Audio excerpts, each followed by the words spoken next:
کہ وہ ذیشان ہے اس کی رکھیل بن کے ارشما آگے آئی ہے. آپ کو کیا زیب دیتا تھا میرے بارے میں یہ بات کرنا؟ ٹھیک ہے تو آگے ہم بیٹھ کے اس کو آن اسکرین ہم اس کو ڈسکس کریں گے. میں کتنوں کی رکھیل ہوں کتنوں کی نہیں ہوں ذرا مجھے بھی بتائیں نا, مجھے بھی پتہ چلنا چاہیے کہ میں کس کس کی رکھیل ہوں. چلیں آپ جیسے کہہ رہی ہیں کہ میں رکھیل ہوں, اللہ معاف کرے استغفر, ایسے کسی کے لیے کہنا تو نہیں. چلیں جی اگر میں ہوں بھی تو آپ کا حق نہیں بنتا تھا میرے بارے میں ایسی کوئی بات کرنا. تو کلمہ پڑھ کے کہتی ہوں ذیشان کے ساتھ میرا کوئی ایسا تعلق نہیں جو آپ نے میرا اس کے تعلق بنایا. چاہے آتے ہوئے قرآن پاک بھی لے آئیے گا, میں قرآن پہ ہاتھ رکھنے کو تیار ہوں. السلام علیکم ویورز, میں ہوں آپ کا ہوسٹ ڈاکٹر اجمل ملک, اور میں کس کی رکھیل ہوں؟ میرے سامنے بیٹھ کر بات کروں, کیمرے کے سامنے بیٹھ کر بات ہوگی کہ میں ذیشان روکھڑی کی رکھیل ہوں تو اور کس کس کی رکھیل ہوں. ان باتوں کا اظہار مقبول ڈھول پلیئر, ٹک ٹاکر, یوٹیوبر ارشما مریم نے اپنے فیس بک اور یوٹیوب چینل پر کیا ہے. آپ جانتے ہیں کہ ارشما مریم ایک ماشاءاللہ بڑی اچھی ولاگر ہیں, ٹک ٹاکر اور ساتھ میں ڈھول پلیئر ہیں, اور یہ بات کی ہے انہوں نے پاکستان کی نامور سنگر سمن شیخ کے ساتھ. دو بڑے فنکاروں کے درمیان ایک پھڈا, ایک جھگڑا شدت اختیار کر چکا ہے, اور یہ جھگڑا سوشل میڈیا کی زینت بن چکا ہے. سمن شیخ جو نامور سنگر ہیں اور کھلی ڈلی بات کرنے کی عادی ہیں, یہ جھگڑا پچھلے دنوں ایک پوڈ کاسٹ سے شروع ہوا, اور پوڈ کاسٹ بھی ارشما مریم کی تھی. ارشما مریم نے اپنی پوڈ کاسٹ میں ایک ماڈل ہیں لائبہ خان, ان کو مہمان بلایا, اور مہمان بلا کر سب سے پہلے تو اس بات سے انکار کر دیا کہ مجھے علم ہی نہیں تھا کہ لائبہ خان آج کی میری مہمان ہے.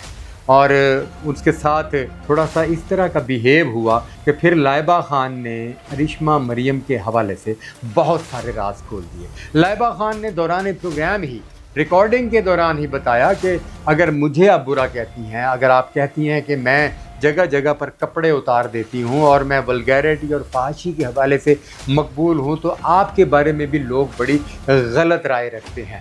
تو ارشما مریم کے پوچھنے پر کہ وہ غلط رائے رکھنے والا کون ہے, تو لائبہ خان نے بتایا کہ پاکستان کی نامور سنگر سمن شیخ کو دیکھیے کہ وہ ایک پوڈ کاسٹ میں بیٹھی آپ کے بارے میں کیا کہہ رہی ہے.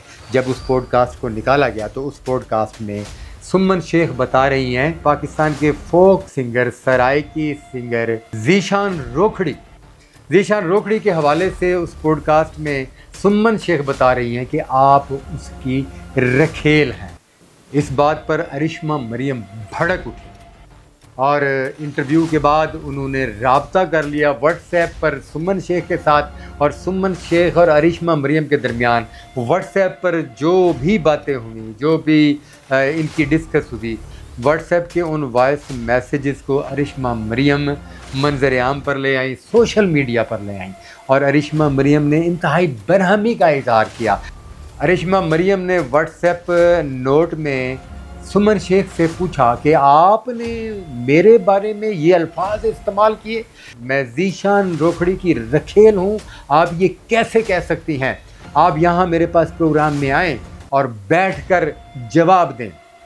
جبکہ اس کے جواب میں واٹس ایپ نوٹ پر ہی سمن شیخ نے کہا کہ میں نے یہ لفظ آپ کے بارے میں استعمال نہیں کیا, الٹا آپ کی پوڈ کاسٹ کے دوران آپ کے جو پروڈیوسر تھے یا ڈائریکٹر تھے وہ مجھے گھٹیا عورت کہتے رہے, اور آپ نے منوان اسی طرح یہ پروگرام اپلوڈ کر دیا جس میں وہ آپ کا جو ڈائریکٹر ہے یا پروڈیوسر ہے جو سمن شیخ کو غلط کہہ رہا ہے اور اس کے بارے میں کہہ رہا ہے کہ یہ بکواس کر رہی ہیں, وہ بھی آپ نے چلا دیا. پلیز مجھے اس بندے کا نمبر دیں تاکہ میں اس سے نمٹ سکوں. ارشما مریم کا کہنا ہے کہ میری ذاتی زندگی میں مداخلت کرنے کی کسی کو کوئی ضرورت نہیں. بندہ ناچیز نے ارشما مریم کی اس پوڈ کاسٹ کے حوالے سے پہلے بھی ایک پروگرام کیا جس میں انہوں نے مہمان ماڈل لائبہ خان کو رکھا. بندہ ناچیز نے پہلے بھی ارشما مریم کو یہ سمجھانے کی کوشش کی کہ یہ وہ چیزیں ہیں جو آپ کے کیریئر کے اگینسٹ جائیں گی, مگر ارشما مریم جو یہ فرما رہی ہیں کہ میرے ذاتی معاملے میں کوئی بھی آیا تو میں اس کے خلاف قانونی کارروائی کروں گی, میری ذاتی زندگی کے معاملے میں مداخلت کرنے کی کسی کو ضرورت نہیں. میرے بارے میں یہ کچھ کہا جا رہا ہے, کیا میں خودکشی کر لوں؟ یہ انہوں نے لفظ استعمال کیا کہ میری ذاتی زندگی کو گندا ثابت کرنے کی کوشش کی جا رہی ہے اور مجھے کسی کی رکھیل ثابت کرنے کی کوشش کی جا رہی ہے. ایسا میرے بارے میں کیوں کہا جا رہا ہے؟ اس طرح کی ٹینشن سے میں خودکشی کر لوں گی. کیا میں خودکشی کر لوں؟ اور اگر میں نے خودکشی نہ کی تو میں ان لوگوں کے خلاف, ان افراد کے خلاف جس میں